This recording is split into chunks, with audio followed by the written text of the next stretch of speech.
Hello, hello. How we doing? Good to see you. Crazy night of fights. Yeah. Interesting results. Possibly some controversial scoring. Give us your take. Let's start main event first. Okay.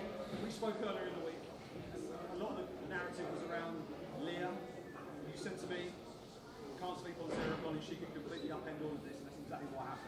Give us your take on how that was panned out. You know, anybody that's got a split decision win over Sinead Kavanagh, you know they can dig deep, you know they can push. I was expecting her to use that front kick a little bit more, but to be honest, because Leah opened up with low kicks, it gave so many opportunities for her to start catching and countering and stuff. So I think the very fact that the opening of Leah's game was kind of stifled with those kick catches, it just kind of threw her off a little bit. And then you just can't underestimate the power of Sarah Collins. I mean, and this goes for everybody that's got a background in judo, right? You know, one of my teammates, Jimmy Warled, one of the strongest people you've ever meet. Like, there's something about judo that creates this eternal strength in a human body. And when that right hook landed, it didn't surprise me at all that she was able to put her away. What surprised me is that she was able to land so many shots before the fight continued into a rear naked choke. Like, I may have even been tempted to jump in there after a couple of those hammer fists and stopped it. But, you know, as far as Sarah Collins goes, the whole week's been awesome because she's been having this realization that her career's moving very, very quickly, right? 5 fights, 6 fights, main event, title shot, you know. That's why I asked her in the cage afterwards, "You fighting Cyborg?" You know, and then all of a sudden it's like it clicked in her head and she realized. And I'm fully tuned into her journey now. No matter where she goes, what she does, I'm excited for her. Yeah, it's a real roller coaster for her, and in a slightly different way, it's a roller coaster for Leah as well. She's now got to pick herself up after a damaging loss. You know, a lot of people would have possibly looked at this fight as a bit of a foregone conclusion for her. She's the name in the division. She's the one that's been positioned as the next person in line. She's just been stopped in the first round. What do you think the best approach is for her now in the next few months ahead? You know, I think maybe the best thing to do for her is to take a bit of time. I know that she's talking about, she's studying. I think she's starting new studies tomorrow. So she's going to have a lot of other things going on. And, you know, she's already had so many fights and achieved so much. I think maybe a short break and a refocusing on something else would be good for her to just kind of get a bit of a breather and see where she sits in this division. Of course, you know, we've got Pacheco against Cyborg playing out, so Leah's still going to play a role in this division. It's just been set back slightly, but, you know, the momentum now is on Sarah Collins' side. And, you know, this division needs to grow. We need more fighters in this division. So to see Sarah Collins add a name into the hat of the contenders is exciting. And I think, you know, Leah knows what the opportunity was tonight and what was missed, but you can still see how proud and happy she was for Sarah, which shows her professionalism. Talk to us about that chrome, mate. It was an absolute banger of a fight to watch. A real sort of back and forth fight. It looked like Simeon was very close to being finished at the end of that first round. Another few seconds it might have been. Came back well in the second round. When you got to the end of the fight, you genuinely, when you watch the fight, you get a sense of what way you think it might go. What way did you think it was going? You obviously didn't get the benefit of your commentary. Yeah, no, I think we all saw it pretty much the same. The third round was the most interesting round. Now, the first round, if you scored it at 10-8, that would have made it very difficult for Simeon to come back. But it was a competitive enough round, even though he was hurt a couple of times, to be able to get the 10-9 on the scorecards.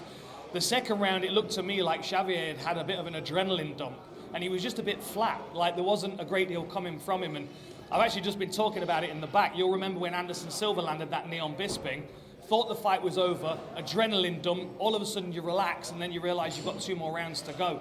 It can really throw you off. So for me, that second round for Xavier was him just kind of, okay, all right, the fight's still going, we're still here. And, you know, Simeon was looking really, really good, but that third round was a very, very tough round to score. I thought that Xavier landed the better quality shots. I think Simeon probably landed more volume, and then obviously it depends on how you see the value of those strikes.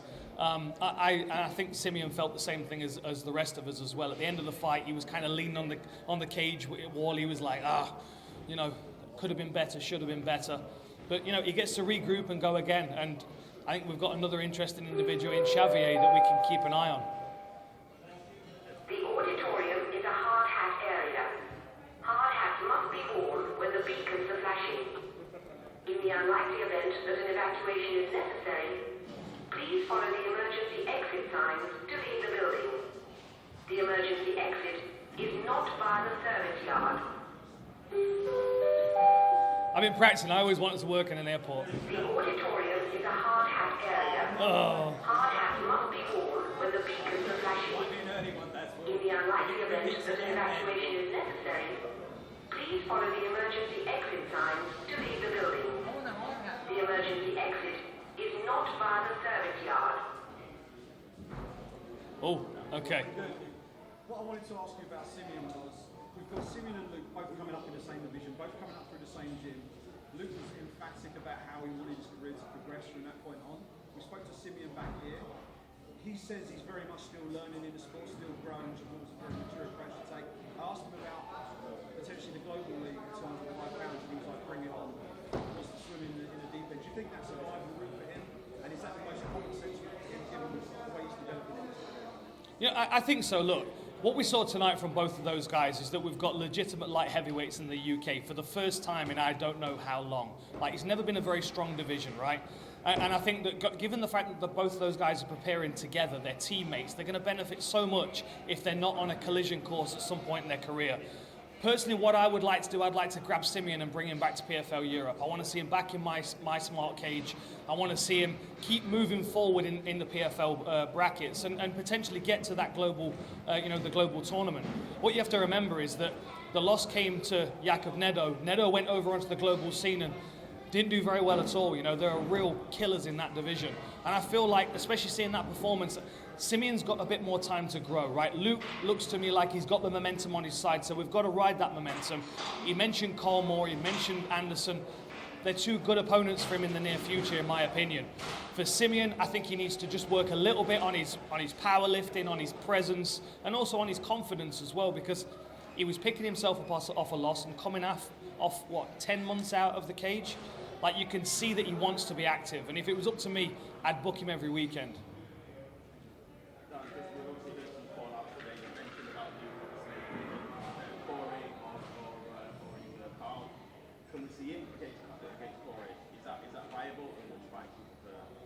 You know, I think the logical step is Colmore. I think that's the most logical step, right?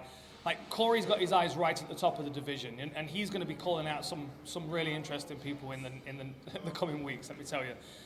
What I would like to do is just to see if Luke can maintain this momentum that he started already. You know, he's already streaking. His last performance was a little bit slower than this one, and it was almost like he got into the cage tonight to really prove a point and prove his value in this division. But if he gets a win over Colmore, then he is ready for a title shot. Right, and then also we have Paul, who's obviously talked about his fight with Taylor Kid. I asked him in terms of before the last fight, he said that he wanted to call out somebody else, and now he revealed it was Usman. So obviously not looking past AJ, but if he beats AJ, will that fight Usman? Is that something that you're excited about? Well, look, the reality is if Paul gets in there and beats AJ McKee, he can call his shots then, really. You know, like, AJ is the veteran in the division, the most dangerous guy in this weight class, aside from the champion, potentially. Like, if Paul indeed proves that he's ready for this big step up, and it is a big step up, we all know that. All the MMA fans and journalists, we all know it's a big step up. But if he proves that he's ready, then he's going to be ready for anybody in the world if he beats AJ McKee, right? It's one step at a time for Paul Hughes. But like, I passed him in New York a few weeks ago, and he said to me, I only want big fights. Give me the big fights.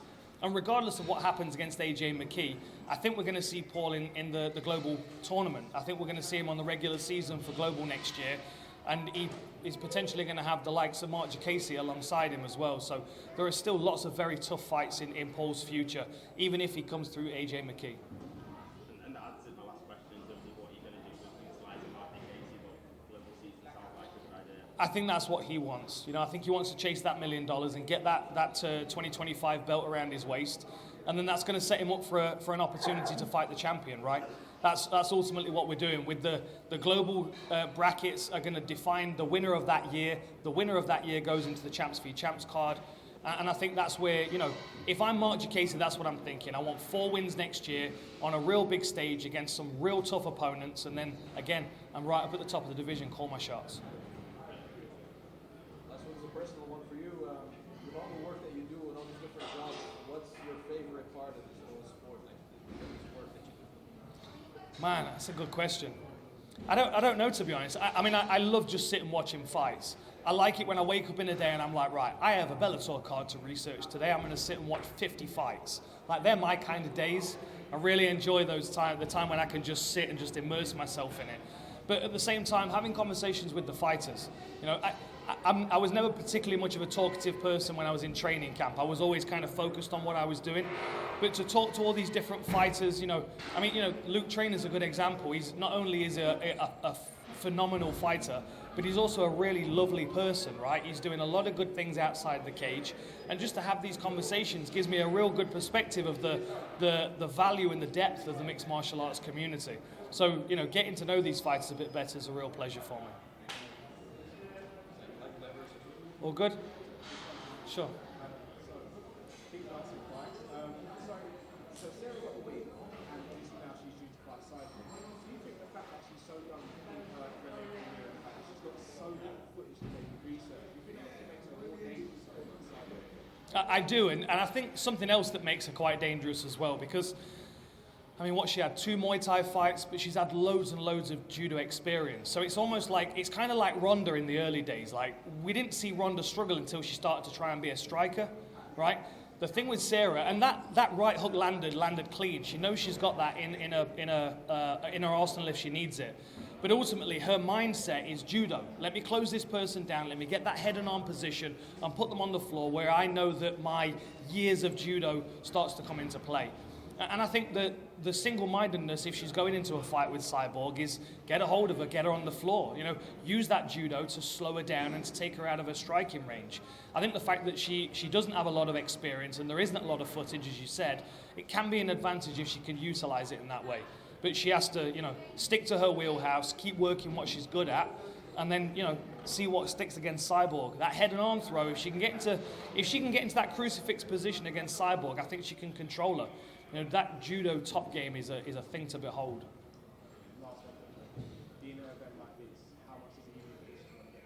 Oh man, all the time. All the time. Every time I wake up, I'm like, shadowboxing, it's fight day. Got my mouth guard in my bag just in case. I don't know why I still do that. I need to do medicals and all kinds of stuff before I step in there. Yeah, look, there's nothing like an adrenaline rush of stepping into a cage and feeling the pressure of the person in front of you trying to take your head off. I like that adrenaline rush. I like the fact that, all right, you're going to try and get to me. Let me see if I can get to you first, right? I love that roll of the dice. And, you know, the commentary and the matchmaking, it's all great, but the adrenaline rush that comes from that, I've not found anything to equal it just yet. You can't creep around. You're too tall. More camera time for me, I guess. Hello, Mr. Hardy. Thank you very much, bro. I'll see you soon, brother. Yeah. Thank you, man. All good? Any more? Awesome.